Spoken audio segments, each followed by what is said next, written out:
Students who play sports in the West Ada School District will soon be playing actual games. The school board voted unanimously tonight to play games, even though Central District Health has all school districts in Ada County in the red category.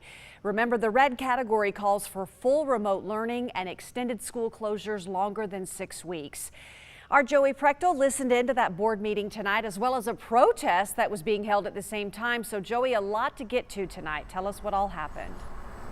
Well, Kim, the big part about this plan is that while the West Ada School District is in the red category, games will be allowed to be played, but there will be no fans at these games, and that also includes the parents of the actual kids playing. Now, the board did vote unanimously to approve this plan, and under it, only players, coaches, and other essential personnel to the game itself would be allowed at the games. Now, while this was going on and leading up to the meeting, there was a protest going on outside where parents and students were there calling on the board to open in the green category to where kids could be in-person learning 5 days a week and to also allow the kids to play games. During the meeting, West Ada Activities Director Jason Warr spoke about the students and the parents following the necessary safety protocols in order to play games. They would jump through a wall to be able to play, and we'll continue to work on that process. I'm sure any parent that is here, they'll do what's necessary. Extracurricular is extra. It's a privilege to come out, and they want it. Those kids were outside, they want it.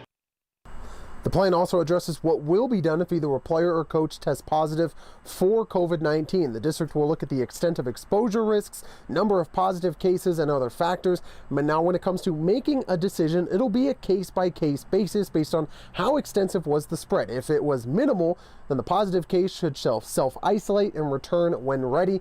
But if it's moderate, then those identified should self-isolate and then until they're ready to return. But if the exposure is severe, then the team could actually be forced to cancel practices or games. The main point to take away is that the less community spread of the virus, the higher chance there is to keep playing games and to actually get fans at those games. I understand that parents are like, man, I want to watch my kid, I want to be there. I've got a freshman and a senior playing sports. I want to be there, but I want my kids out there. That's my priority.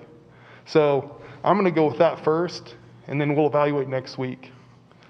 That's all we can do right now. This is going to be this way all year. So this does mean that games will be able to be played as soon as tomorrow, but it's important to point out that while games are allowed to be played now, the school district is still in the red category, which means schools will not be open to in-person learning and all students will be learning remotely from home. Kim, back to you. See it in his face and his body language. Those are some tough decisions that they had to make. But again, sports will happen under Friday night lights, but it just won't be the same without fans, which makes you wonder, will these schools set up some type of a camera or video so that people can log on and watch the games? Joey, I know you probably don't know the answer to that yet, but stay tuned. I'm sure that will be coming out as well.